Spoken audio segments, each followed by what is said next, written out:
रात का समय था। चांदनी अपनी रोशनी से गांव के पुराने कोठी के आंगन को ढांक रही थी। उस कोठी में एक ऐसी कहानी छिपी थी जो 12 साल पहले ख़त्म हो गई थी। यह सबको ऐसा लग रहा था। 12 साल पहले अंजलि की मौत हो गई थी। उस वक्त वो सिर्फ 24 साल की थी, एक नई दुल्हन जो अपने ससुराल में सिर्फ कुछ महीने ही रही थी। उसकी मौत एक रहस्य बनकर रह गई। सबने कहा कि वो एक एक्सीडेंट था, कुछ लोगों ने कहा कि सुसाइड, और कुछ ने चुपके से इशारा किया कि शायद उसके ससुराल वालों का हाथ था। लेकिन अब 12 साल बाद अंजलि वापस आई थी और इस बार वो एक आईपीएस ऑफिसर थी। गांव के बस स्टैंड पर एक जीप रुकती है। उसमें से एक महिला उतरती है, आईपीएस यूनिफॉर्म में। कदम में एक अलग ही सख्ती और चेहरे पर एक ठंडी सुकून भरी मुस्कान। उसका नाम अब लोगों के लिए आईपीएस ऑफिसर अंजलि सिंह था। लेकिन गांव के कुछ बुजुर्ग और पुराने लोग उसके चेहरे को देखते ही सन रह गए। ये तो अंजलि है जो 12 साल पहले मर गई थी। लोगों के बीच फुसफुसाहट शुरू हो गई। बच्चे अपनी माँओं के पल्लू पकड़कर चुप हो गए। औरतें अपने मुंह पर हाथ रखकर उसे देखने लगी। अंजलि ने उन सबकी आंखों में वही सवाल देखा जो उसने सोचा था, कैसे कैसे वापस आई। अंजलि सीधा अपने पुराने ससुराल के दरवाजे पर गई। उस घर का रंग बदल गया था, नए लोग आ गए थे, लेकिन दीवार पर अब भी उसकी शादी की एक पुरानी फ़ोटो लगी थी। दरवाज़ा खुला। उसका पुराना पति राघव सामने खड़ा था। उसके चेहरे पर पहले हैरानी, फिर डर और फिर गुस्सा उभर आया। तू कैसे? राघव की आवाज़ कांप गई। अंजलि ने बस एक ठंडी सी मुस्कान दी। 12 साल पहले जो मर गई थी वो अंजलि अलग थी। अब जो खड़ी है वो आईपीएस ऑफिसर है, और मैं वापस आई हूँ अपना हिसाब चुकता करने। राघव के माँ बाप जो अब बूढ़े हो चुके थे बाहर आए। सास ने अंजलि को देखते ही अपना सर पकड़ लिया। भगवान, ये तो भूत है। अंजलि ने उनकी आंखों में सीधा देखकर कहा, मैं भूत नहीं हूँ, मैं जिंदा हूँ, और मैं सब सच समझने आई हूँ। 12 साल पहले की रात उसके दिमाग में अब भी ताज़ा थी। उस रात उसने अपने पति और ससुराल वालों की कुछ बातें सुनी थी, बातें जो उसकी मौत का सबब बनी। लेकिन उस रात के बाद सब कुछ अंधेरा हो गया था। गांव में खबर आग की तरह फैल गई। लोग कहने लगे, आईपीएस बनकर वापस आई है, अब तो सच बाहर आएगा। क्या वो अपने पति को जेल भेजेगी? क्या वो अपने ससुराल से बदला लेगी? अंजलि ने गांव के चौक में सबके सामने कहा, मैं यहाँ बदला लेने नहीं आई, मैं यहाँ सच ढूंढने आई हूँ। जो भी मेरी मौत के पीछे था उसे मैं कानून के हवाले करूँगी। राघव रात को चैन से सो नहीं पा रहा था। उसके दिमाग में वही रात घूम रही थी जब अंजलि की मौत हुई थी। उसने अपने दोस्त अरविंद को बुलाया। ये कैसे हो सकता है? वो तो मर गई थी, मैंने अपनी आंखों से देखा था। अरविंद ने घबरा कर कहा, शायद पुलिस ने उस वक्त गलती की हो, या शायद वो बच गई हो। राघव ने अपना सर पकड़ लिया। अगर उसने सब सुन लिया था तो अब मैं बर्बाद हो जाऊंगा। अंजलि अपने पुराने कमरे में गई। कमरा अब बंद था, लेकिन उसने खोल कर देखा। उसकी शादी के दिन का लहंगा अब भी अलमारी में पड़ा था। उसने उसे छुआ और उसकी आंखों में आंसू आ गए। 12 साल पहले मुझे इस घर से एक लाश की तरह निकाला था।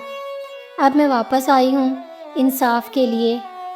गांव के कुछ लोगों ने अंजलि को बताया कि उसकी मौत के बाद राघव ने बहुत जल्दी दूसरी शादी कर ली थी। उसकी नई पत्नी कविता अब घर की मालिक थी। कविता ने अंजलि को देखते ही तीखी नज़र से कहा, यहाँ वापस आने की ज़रूरत नहीं थी, तुम मर चुकी थी, अब तुम्हारी जगह मैं हूँ। अंजलि ने शांत आवाज़ में जवाब दिया, मैं तुम्हारी जगह लेने नहीं आई, मैं सिर्फ सच लेने आई हूँ। अंजलि ने अपनी इन्वेस्टिगेशन शुरू की। उसने गांव के पुराने पुलिस रिकॉर्ड खोल कर देखे। उसने देखा कि उसकी मौत का केस जल्दी बंद कर दिया गया था, बिना प्रॉपर इन्वेस्टिगेशन के। उसने अपने एक जूनियर को बुलाया और कहा, 12 साल पहले की फाइल दोबारा खोलो। मुझे हर गवाह, हर सबूत चाहिए। इन्वेस्टिगेशन में पता चला कि उस रात अंजलि के कमरे से चीखने की आवाज़ आई थी, लेकिन सबने चुप कर लिया था। एक नौकरानी ने चुपके से अंजलि को बेहोश देखा था, लेकिन उसने पुलिस को कुछ नहीं बताया। अब वो नौकरानी बूढ़ी हो चुकी थी। अंजलि उसके पास गई। नौकरानी रो पड़ी। बेटा, उस रात तुझे जहर दिया गया था। मैंने देखा था, लेकिन मुझे धमकी मिली थी, इसलिए चुप रही। अंजलि की आंखों में आग से जल उठी। अब कोई चुप नहीं रहेगा। गांव में अफरा तफरी मच गई। राघव और उसके घर वाले घबरा गए। कविता ने राघव से कहा, ये औरत तुम्हें बर्बाद कर देगी, कुछ करो। राघव ने गुस्से में कहा, वह सिर्फ मेरी ज़िंदगी नहीं, मेरी इज्जत भी ले लेगी। मुझे उसे रोकना होगा। लेकिन अंजलि अब रुकने वाली नहीं थी। उसने अपने दिल में ठान लिया था, जो 12 साल पहले अधूरा रह गया था, अब पूरा होगा। रात के अंधेरे में राघव अपने दोस्त अरविंद के साथ बैठा था। दोनों के चेहरे पर घबराहट थी।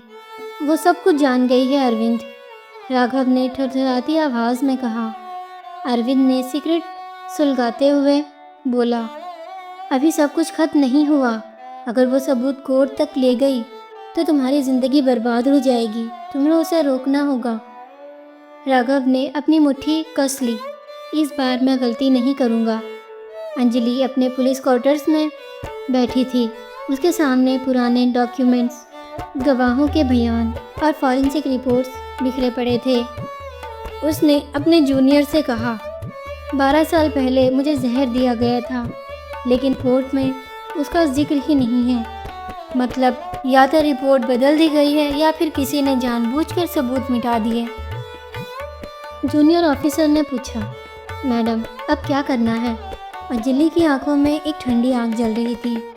अब मुझे उस डॉक्टर को ढूंढना है, डॉक्टर शर्मा, जो अब रिटायर हो चुका था, एक छोटे से शहर में रहता था।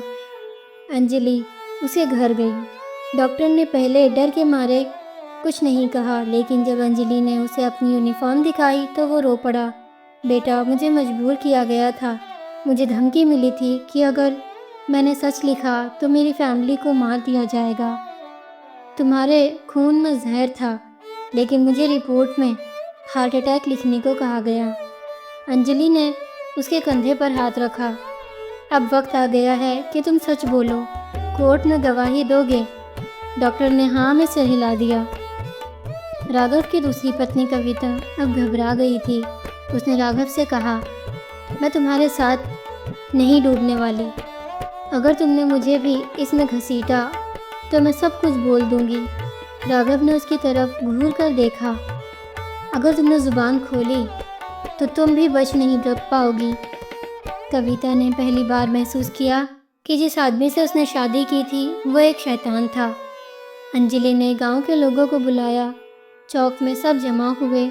उसने सबके सामने कहा, 12 साल पहले मुझे जहर दिया गया था, लेकिन तुम सब ने चुप रहकर मुझे मरने दिया। अब वक्त आ गया है कि तुम सच बोलो। एक बूढ़े किसान ने आगे बढ़कर कहा, बेटा, उस रात हमने चीखने की आवाज़ सुनी थी, लेकिन हमें धमकी मिली थी। हमने अपनी जान बचाने के लिए चुप रहना बेहतर समझा। अंजलि की आंखों में आंसू आ गए, लेकिन उसने अपनी आवाज़ मजबूत रखी। अब तुम्हारी गवाही मुझे इंसाफ दिलाएगी। राघव ने अंजलि को ख़त्म करने की एक और साजिश रची। उसने अरविंद के साथ मिलकर एक सुपारी किलर को बुलाया। इस बार वो बचनी नहीं चाहिए, राघव ने ठंडी आवाज़ में कहा। लेकिन अंजलि आईपीएस ऑफिसर थी। उसने अपने आसपास सिक्योरिटी बढ़ा दी थी। किलर ने उस पर हमला करने की कोशिश की, लेकिन अंजलि ने अपनी ट्रेनिंग से उसे पकड़ लिया। किलर ने पुलिस कस्टडी में सब सच बोल दिया। मुझे राघव ने भेजा था। अब सबूत एक एक करके अंजलि के हाथ लग रहे थे। डॉक्टर की गवाही, नौकरानी का बयान, गांव वालों की तस्दीक और अब सुपारी किलर का कन्फेशन। अंजलि ने राघव के घर जाकर उसे सीधा कहा, अब तुम्हारे दिन गिनने का टाइम आ गया है। तुमने मुझे 12 साल पहले मारने की कोशिश की थी, लेकिन मैं बच गई। अब तुम कानून से नहीं बच सकते। राघव ने गुस्से में चीख कर कहा, मैं तुम्हें फिर से ख़त्म कर दूंगा। अंजलि ने ठंडी मुस्कान के साथ जवाब दिया, इस बार तुम ख़त्म होगे। कोर्ट में केस चला। सबूत एक एक करके जज के सामने रखे गए। डॉक्टर शर्मा ने सच बोला, नौकरानी ने अपनी आंखों देखी बात बताई और किलर ने कन्फेशन दिया। जज ने गेवल बजाकर कहा, राघव सिंह को अपनी पत्नी अंजलि के खिलाफ साजिश रचते हुए जहर देने का दोषी पाया जाता है। उसे उम्र कैद की सज़ा सुनाई जाती है। कोर्ट में सन्नाटा छा गया। राघव ने अंजलि की तरफ देखा। उसकी आंखों में नफरत थी, लेकिन अंजलि की आंखों में सिर्फ जीत थी। केस जीतने के बाद अंजलि अपने पुराने घर के आंगन में खड़ी थी। उसने आसमान की तरफ देखा। माँ, बाबा, आज मैं जीत गई। आज मैं अपने लिए नहीं, इंसाफ के लिए जीती हूँ। गांव के लोग उसके पास आए। बेटा, तुमने हमें हिम्मत दी। तुमने दिखाया कि सच कभी नहीं मरता। अंजलि ने मुस्कान के साथ कहा, सच को दबाया जा सकता है, लेकिन मिटाया नहीं जा सकता। अंजलि ने अपनी यूनिफॉर्म पहनी और जीप में बैठ गई। उसके दिल में एक सुकून था।